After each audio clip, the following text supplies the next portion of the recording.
नमस्कार दर्शकों, आपका हमारे चैनल में स्वागत है। अगर आपको हमारी दी हुई जानकारी पसंद आए तो हमारे चैनल धार्मिक मान्यता को सब्सक्राइब करें और इस वीडियो को लाइक करें। बृहस्पतिवार का व्रत करने और व्रत कथा सुनने से सारी मनोकामनाएं पूर्ण होती हैं। इस व्रत से धन संपत्ति की प्राप्ति होती है। जिन्हें संतान नहीं होता है उन्हें संतान की प्राप्ति होती है। परिवार में सुख शांति बढ़ती है। जिन लोगों का विवाह नहीं हो रहा है उनका जल्दी विवाह हो जाता है। ऐसे जातकों की आर्थिक स्थिति में सुधार होता है। बुद्धि और शक्ति का वरदान प्राप्त होता है और उनके दोष दूर होते हैं। बृहस्पतिवार को सुबह सुबह उठकर स्नान करें। नहाने के बाद ही पीले रंग के वस्त्र पहन लें और पूजा के दौरान भी इन्हीं वस्त्रों को पहनकर पूजा करें। भगवान सूर्य व माँ तुलसी और शालिग्राम भगवान को जल चढ़ाएं। मंदिर में भगवान विष्णु की विधिवत पूजन करें और पूजन के लिए पीली वस्तुओं का प्रयोग करें।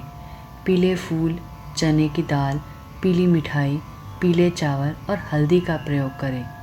इसके बाद केले के पेड़ के तने पर चने की दाल के साथ पूजा की जाती है। केले के पेड़ में हल्दी युक्त जल चढ़ाएं। केले के पेड़ की जड़ों में चने की दाल के साथ ही मुनक्के भी चढ़ाएं। इसके बाद घी का दीपक जलाकर उस पेड़ की आरती करें। केले के पेड़ के पास ही बैठकर व्रत कथा का पाठ भी करें। व्रत के दौरान पूरे दिन उपवास रखा जाता है। दिन में एक बार सूर्य ढलने के बाद भोजन किया जा सकता है। भोजन में पीली वस्तुएं खाएं तो बेहतर रहेगा, लेकिन गलती से भी नमक का इस्तेमाल ना करें। प्रसाद के रूप में केले को अत्यंत शुभ माना जाता है, लेकिन व्रत रखने वाले को इस दिन केला नहीं खाना चाहिए। पूजा के बाद बृहस्पति देव की कथा सुनना आवश्यक है। कहते हैं बिना कथा सुने व्रत संपूर्ण नहीं माना जाता है और उसका पूर्ण फल नहीं मिलता है। आइए अब जानते हैं इसकी व्रत कथा। भारतवर्ष में एक प्रतापी और दानी राजा राज्य करता था। वह नित्य गरीबों और ब्राह्मणों की सहायता करता था। यह बात उसकी रानी को अच्छी नहीं लगती थी। वह न ही गरीबों को दान देती, न ही भगवान का पूजन करती थी और राजा को भी दान देने से मना किया करती थी। एक दिन राजा शिकार खेलने वन को गए थे तो रानी महल में अकेली थी। उसी समय बृहस्पति देव साधु वेश में राजा के महल में भिक्षा के लिए गए और भिक्षा मांगी। रानी ने भिक्षा देने से इनकार किया और कहा, हे साधु महाराज, मैं तो दान पुण्य से तंग आ गई हूँ। मेरा पति सारा धन लुटाते ही रहते हैं। मेरी इच्छा है कि हमारी धन नष्ट हो जाए, फिर ना रहेगा बांस और ना बचेगी बांसुरी। साधु ने यह सुन के कहा, देवी तुम तो बड़ी ही विचित्र हो। धन संतान तो सभी चाहते हैं, पुत्र और लक्ष्मी तो पापी के घर भी होनी चाहिए। यदि तुम्हारे पास अधिक धन है तो भूखों को भोजन दो, प्यासों के लिए प्याऊ बनवाओ, मुसाफिरों के लिए धर्मशालाएं खुलवाओ। जो निर्धन अपनी कुंवारी कन्याओं का विवाह नहीं कर सकते हैं उनका विवाह करवा दो। ऐसे और कई काम हैं जिनसे करने से तुम्हारा यश लोक परलोक में फैलेगा। परंतु रानी पर यह उपदेश का कोई प्रभाव न पड़ा। वह बोली, महाराज आप मुझे कुछ न समझाएं।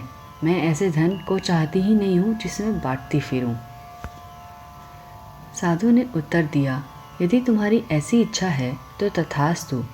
तुम ऐसा करना कि बृहस्पतिवार को घर लीप कर पीली मिट्टी से अपना सिर धोकर स्नान करना, भट्टी चढ़ाकर कपड़े धोना। ऐसा करने से आपका सारा धन नष्ट हो जाएगा। इतना कहकर वह साधु महाराज वहाँ से आलोप हो गए। साधु के अनुसार कई बातों को पूरा करते हुए रानी को केवल 3 बृहस्पतिवार ही बीते थे कि उसकी समस्त धन संपत्ति नष्ट हो गई।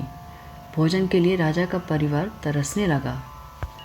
तब एक दिन राजा ने रानी से बोला कि हे रानी, तुम यहीं रहो, मैं दूसरे देश को जाता हूँ, क्योंकि यहाँ पर सभी लोग मुझे जानते हैं, इसलिए मैं कोई छोटा कार्य नहीं कर सकता। ऐसा कहकर राजा परदेश चला गया। वहाँ वह जंगल से लकड़ी काट कर लाता और शहर में बेचता। इस तरह वह अपना जीवन व्यतीत करने लगा। इधर राजा के परदेश जाते ही रानी और दासी दुखी रहने लगी। एक बार जब रानी और दासी को 7 दिन तक बिना भोजन के रहना पड़ा तो रानी ने अपनी दासी से कहा, हे दासी, पासी के नगर में मेरी बहन रहती है, वह बड़ी ही धनवान है। तुम उसके पास जा और कुछ लेकर आओ ताकि थोड़ी बहुत गुजर बसर हमारी हो जाए। दासी रानी के बहन के पास गई। उस दिन गुरुवार था और रानी की बहन उस समय बृहस्पतिवार व्रत की कथा सुन रही थी। दासी ने रानी की बहन को अपनी रानी का संदेश दिया, लेकिन रानी की बड़ी बहन ने कोई उत्तर नहीं दिया। जब दासी को रानी की बहन से कोई उत्तर नहीं मिला तो वह बहुत दुखी हो गई और उसे क्रोध भी आया। दासी ने वापस आकर रानी को सारी बात बता दी। सुनकर रानी ने अपने भाग्य को कोसा। उधर रानी की बहन ने सोचा कि मेरी बहन की दासी आई थी, परंतु मैं उनसे कुछ नहीं बोल पाई। इससे वह बहुत दुखी हो गई। कथा सुनकर और पूजन समाप्त करके वह अपनी बहन के घर आई और कहने लगी, हे बहन, मैं बृहस्पतिवार का व्रत कर रही थी। तुम्हारी दासी मेरे घर आई थी, परंतु जब तक कथा होती है तब तक न तो उठते हैं और न ही बोलते हैं, इसलिए मैं नहीं बोली। कहो दासी, क्यों आई थी मेरे पास तुम? रानी बोली, बहन, तुमसे क्या छुपाऊं, हमारे घर में खाने तक को अनाज नहीं है। ऐसा कहते कहते रानी की आंखें भर आईं। उसने दासी समेत पिछले 7 दिनों से भूखे रहने तक की अपनी बात बहन को विस्तार पूर्वक सुना दी। रानी की बहन बोली, देखो बहन, भगवान बृहस्पति देव सबकी मनोकामना को पूर्ण करते हैं। देखो, शायद तुम्हारे घर में अनाज रखा हो। पहले तो रानी को विश्वास नहीं हुआ, पर बहन के आग्रह करने पर उसने अपने दासी को अंदर भेजा तो उसे सचमुच अनाज से भरा एक घड़ा मिल गया। यह देखकर रानी को बड़ी हैरानी हुई। दासी रानी से कहने लगी, हे रानी, जब हमको भोजन नहीं मिलता था तो हम व्रत ही तो कर रहे, इसलिए क्यों ना इनसे व्रत की कथा की विधि पूछ ली जाए ताकि हम भी व्रत कर सके। तब रानी ने अपनी बहन से बृहस्पति व्रत के बारे में पूछा। उसकी बहन ने बताया, बृहस्पतिवार के व्रत में चने की दाल और मुनक्का से विष्णु भगवान का केले की जड़ में पूजन करें तथा दीपक जलाएं, व्रत कथा सुने और पीला भोजन ही करें। इससे बृहस्पति देव प्रसन्न होते हैं। व्रत और पूजन विधि बताकर रानी की बहन अपने घर को लौट गई। 7 दिन के बाद जब गुरुवार आया तो रानी और दासी ने व्रत रखा। घुड़साल में जाकर चना और गुड़ लेकर आईं। फिर उससे केले की जड़ तथा विष्णु भगवान का पूजन किया। अब पीला भोजन कहाँ से आए, इस बात को लेकर दोनों बहुत दुखी थीं। चूँकि उन्होंने व्रत रखा था, इसलिए बृहस्पति देव उनसे प्रसन्न थे। इसलिए वे एक साधारण व्यक्ति का रूप धारण कर 2 थालों में सुंदर पीला भोजन दासी को दे गए। भोजन पाकर दासी प्रसन्न हुई और फिर रानी के साथ मिलकर भोजन ग्रहण किया। उसके बाद वे सभी गुरुवार को व्रत और पूजन करने लगी। बृहस्पति भगवान की कृपा से उनके पास फिर से धन संपत्ति आ गई, परंतु रानी फिर से पहले की तरह आलस्य करने लगी। तब दासी बोली, देखो रानी, तुम पहले भी इस प्रकार आलस्य किया करती थी। तुम्हें धन रखने में कष्ट होता था, इस कारण सभी धन नष्ट हो गया, और अब जब भगवान बृहस्पति की कृपा से धन मिला है तो तुम्हें फिर से आलस्य होता है। रानी को समझाते हुए दासी कहती है कि बड़ी मुसीबतों के बाद हमने यह धन पाया है, इसलिए हमें दान पुण्य करना चाहिए, भूखे मनुष्य को भोजन कराना चाहिए और धन को शुभ कार्यों में खर्च करना चाहिए, जिससे तुम्हारे कुल का यश बढ़ेगा, स्वर्ग की प्राप्ति होगी और पितृ प्रसन्न होंगे। दासी की बात मानकर रानी अपना धन शुभ कार्यों में खर्च करने लगी, जिससे पूरे नगर में उसका यश फैलने लग गया। इधर लकड़हारा बना राजा एक दिन दुखी होकर जंगल में एक पेड़ के नीचे आसन जमाकर बैठ गया। वह अपनी दशा को याद करके व्याकुल होने लगा। बृहस्पतिवार का दिन था। एकाएक उसने देखा कि निर्जन वन में एक साधु प्रकट हुए। वह साधु वेश में स्वयं बृहस्पति देवता थे। लकड़हारा के सामने आकर बोले, हे लकड़हारे, तुम इस सुनसान जंगल में चिंता मग्न क्यों बैठे हो? लकड़हारे ने दोनों हाथ जोड़कर प्रणाम किया और उत्तर दिया, महात्मा जी, आप सब कुछ जानते हैं, मैं क्या कहूँ। यह कहकर रोने लगा और साधु को अपनी आत्मकथा सुनाई। महात्मा जी ने कहा, तुम्हारी स्त्री ने बृहस्पतिवार के दिन बृहस्पति भगवान का निरादर किया है, जिसके कारण रुष्ट होकर उन्होंने तुम्हारी यह दशा कर दी। अब तुम चिंता को दूर करके मेरे कहने पर चलो तो तुम्हारी सब कष्ट दूर हो जाएंगे और भगवान पहले से भी अधिक संपत्ति तुम्हें देंगे। तुम बृहस्पति के दिन कथा किया करो। 2 पैसे के चने मुनक्का लाकर उसका प्रसाद बनाओ और शुद्ध जल के लोटे में शक्कर मिलाकर अमृत तैयार करो। कथा के पश्चात अपने सारे परिवार और सुनने वाले प्रेमियों में अमृत व प्रसाद बांटकर आप भी ग्रहण करो। ऐसा करने से भगवान तुम्हारी सारी मनोकामनाएं पूर्ण करेंगे। साधु के ऐसे वचन सुनकर लकड़हारा बोला, हे प्रभु, मुझे लकड़ी बेचकर इतना पैसा नहीं मिलता जिससे भोजन के उपरांत कुछ बचा सकूं। मैंने रात्रि में अपने स्त्री को व्याकुल देखा है। मेरे पास कुछ भी नहीं है जिससे मैं उसकी खबर मंगा सकूं। साधु ने कहा, हे लकड़हारे, तुम किसी बात की चिंता मत करो। बृहस्पति के दिन तुम रोज़ाना की तरह लकड़ियाँ लेकर शहर को जाओ।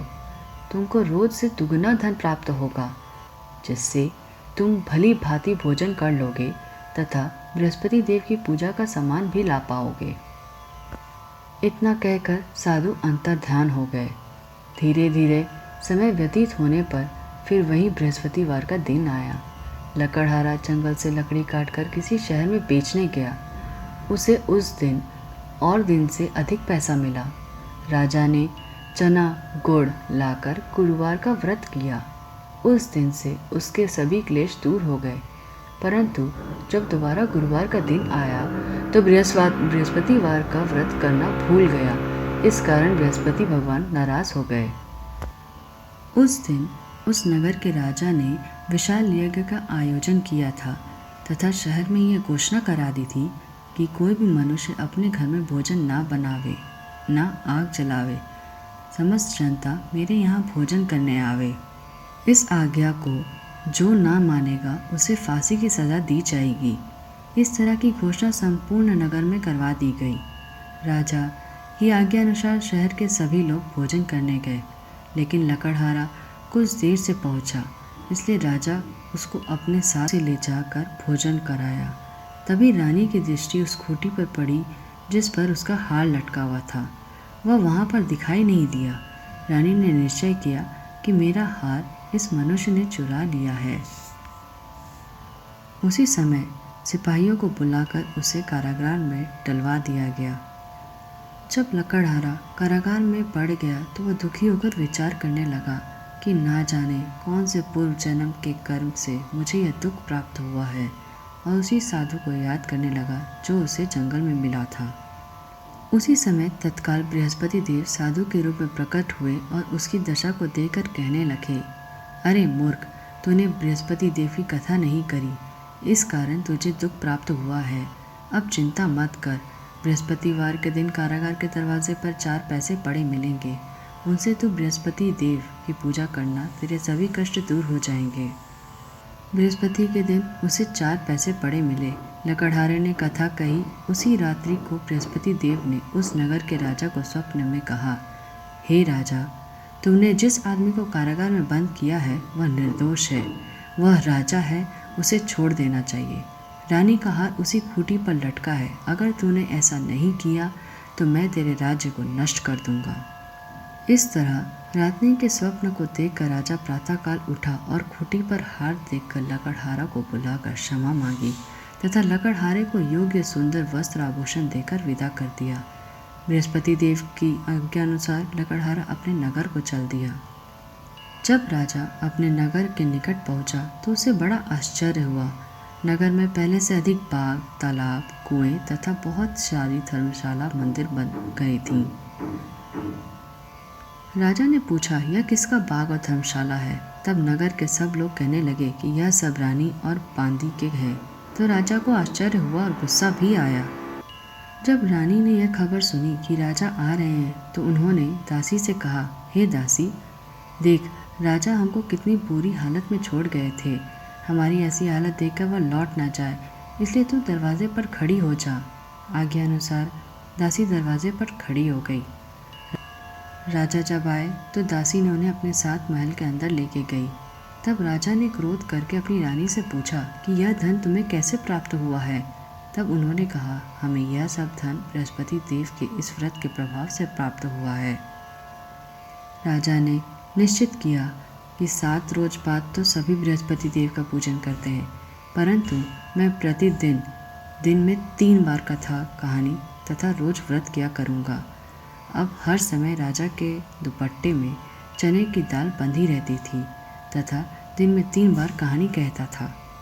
एक रोज राजा ने विचार किया कि चलो अपनी बहन की यहाँ से होके आते हैं। इस तरह निश्चय कर राजा घोड़े पर सवार हो अपनी बहन को यहाँ चल दिया। मार्ग में उसने देखा कि कुछ आदमी एक मुर्दे को लेकर जा रहे हैं, तो उन्हें राजा रोक के कहने लगा, अरे भाइयों, मेरी बृहस्पति देव की कथा सुन लो। वे बोले, लो, हमारा तो आदमी मर गया है और इसको अपनी कथा की पड़ी है। परंतु कुछ आदमी बोले, अच्छा कहो, हम तुम्हारी कथा सुनेंगे। राजा ने दाल निकाली और जब कथा आदि हुई तो मुर्दा हिलने लग गया, और जब कथा समाप्त हो गई तो राम राम करके मनुष्य उठ खड़ा हो गया। आगे मार्ग में उसे एक किसान खेत में हल चलाता मिला। राजा ने उसे देखा और उससे बोले, अरे भैया, तुम मेरी बृहस्पतिवार की कथा सुन लो। किसान बोला, जब तक मैं तेरी कथा सुनूंगा तब तक 4 हरैया जोत लूँगा। जा अपनी कथा किसी और को सुनाना। इस तरह राजा आगे चलने लगा। राजा के हटते ही बैल पछाड़ खाकर गिर गए तथा किसान के पेट में बड़ी जोर से दर्द होने लगा। उस समय उसकी माँ रोटी लेकर आई।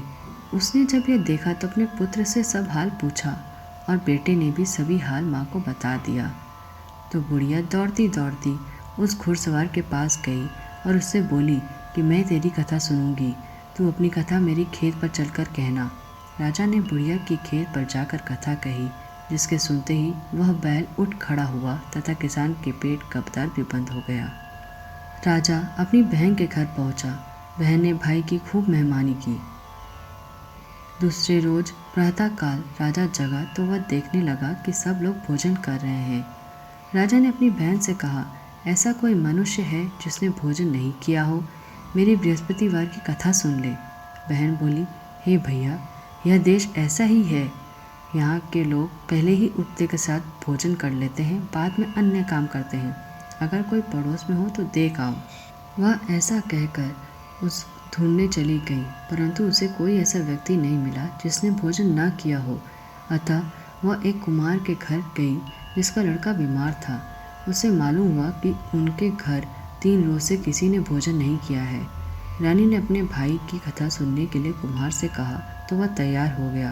राजा ने जाकर बृहस्पतिवार की कथा कही, जिसको सुनकर उसका लड़का ठीक हो गया। अब तो राजा की प्रशंसा होने लगी। बृहस्पतिवार की कथा जो राजा ने कही वो कुछ इस प्रकार है। प्राचीन काल में एक ब्राह्मण रहता था। वह बहुत निर्धन था। उसके कोई संतान नहीं थी। उसकी स्त्री बहुत मलिनता के साथ रहती थी। वह स्नान न करती, किसी देवता का पूजन नहीं करती। इससे ब्राह्मण देवता बड़े दुखी रहते थे। बेचारे बहुत कुछ कहते थे, किंतु उसका कुछ परिणाम ना निकलता था। भगवान की कृपा से ब्राह्मण के घर एक कन्या का जन्म हुआ। कन्या बड़ी होने पर प्रातः स्नान करके विष्णु भगवान का जाप व बृहस्पतिवार का व्रत करने लगी। अपने पूजन पाठ को समाप्त करके विद्यालय जाती तो अपनी मुट्ठी में जौ भर के ले जाती और पाठशाला के मार्ग में डाल दी जाती। तब यह जौ स्वर्ण में बदल जाते और विद्यालय से वापस लौटते समय वह इन्हें बटोरकर घर ले आती थी। एक दिन वह बालिका सूप में उस सोने के जौ को फटक कर साफ कर रही थी कि उसके पिता ने देख लिया और कहा, हे बेटी, सोने के जौ के लिए सोने का सूप होना चाहिए। दूसरे दिन बृहस्पतिवार था। इस कन्या ने व्रत रखा और बृहस्पति देव से प्रार्थना करके कहने लगी, मैंने आपकी पूजा सच्चे मन से की है, तो मेरे लिए सोने का सूप का वरदान दे। बृहस्पति देव ने उसकी प्रार्थना स्वीकार कर ली। रोजाना की तरह वह कन्या जौ फैलाती हुई जाने लगी। जब लौट कर जौ बीन रही थी तो बृहस्पति देव की कृपा से सोने का सूप मिला। उसे वह घर ले आई और उसमें जौ साफ करने लगी। एक दिन की बात है कि वह कन्या सोने के सूप में जौ साफ कर रही थी। उसी समय उस शहर का राजपुत्र वहाँ से होकर निकला। इस कन्या के रूप और कार्य को देखकर मोहित हो गया तथा अपने घर आकर भोजन तथा जल त्याग कर उदास होकर लेट गया। राजा को इस बात का पता लगा तो अपने प्रधानमंत्री के साथ उसके पास गए और बोले, हे बेटा, तुम्हें किस बात का कष्ट है? किसी ने अपमान किया है अथवा और कोई कारण से तुम्हारा मन अप्रसन्न है? अपने पिता की राजकुमार ने बात सुनी तो वह बोला, मुझे आपकी कृपा से किसी बात का दुख नहीं है और किसी ने मेरा अपमान नहीं किया है, परंतु मैं उस लड़की से विवाह करना चाहता हूँ जो सोने के सूप में जौ साफ कर रही थी। यह सुनकर राजा आश्चर्य में पड़ गया और बोला, हे बेटा, इस तरह की कन्या का पता तुम ही लगाओ, मैं उसके साथ तुम्हारा विवाह अवश्य करा दूंगा। राजकुमार ने उस लड़की के घर का पता बतलाया। तब मंत्री उस लड़की के घर गए और ब्राह्मण देवता को सभी हाल बताया। ब्राह्मण देवता राजकुमार के साथ अपनी कन्या का विवाह करने के लिए तैयार हो गए तथा विधि विधान के अनुसार ब्राह्मण की कन्या का विवाह राजकुमार के साथ हो गया। कन्या के घर से जाते ही पहले की ही भांति उस ब्राह्मण देवता के घर में गरीबी का निवास हो गया। अब भोजन के लिए भी अन्न बड़ी मुश्किल से मिलता था। एक दिन दुखी होकर ब्राह्मण देवता अपनी पुत्री के पास गए। बेटी ने पिता की दुखी अवस्था और देखा और अपनी माँ का हाल पूछा। तब ब्राह्मण ने सभी हाल कहा। कन्या ने बहुत सारा धन देकर अपने पिता को विदा कर दिया। इस तरह ब्राह्मण का कुछ समय सुखपूर्वक व्यतीत हो गया। कुछ दिन बाद फिर वही हाल हो गया। ब्राह्मण फिर अपनी कन्या के यहाँ गया और सारा हाल कहा तो लड़की बोली, हे पिताजी, आप माताजी को यहाँ लिवा आओ, मैं उन्हें पूजा की विधि बता दूंगी जिससे आपकी गरीबी दूर हो जाएगी।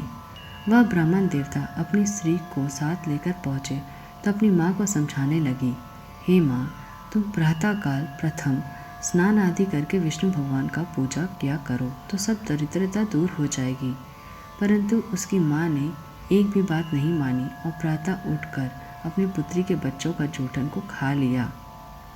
इससे उसकी पुत्री को भी बहुत गुस्सा आया और एक रात को कोठरी में सभी सामान निकाल दिया और अपनी माँ को उसमें बंद कर दिया। प्रातःकाल उसे निकाला तथा स्नान आदि करा के पाठ करवाया तो उसकी माँ की बुद्धि ठीक हो गई और फिर प्रत्येक बृहस्पतिवार को व्रत रखने लगी। इस व्रत के प्रभाव से उसके माँ बाप भी बहुत धनवान हो गए और पुत्रवान हुए और बृहस्पति जीव के प्रभाव से इस लोक के सुख भोग कर स्वर्ग को प्राप्त हुए। एक रोज राजा ने अपनी बहन से कहा, हे बहन, हम अपने घर को जाएंगे, तुम भी तैयार हो जाओ। राजा की बहन ने अपनी सास से कहा।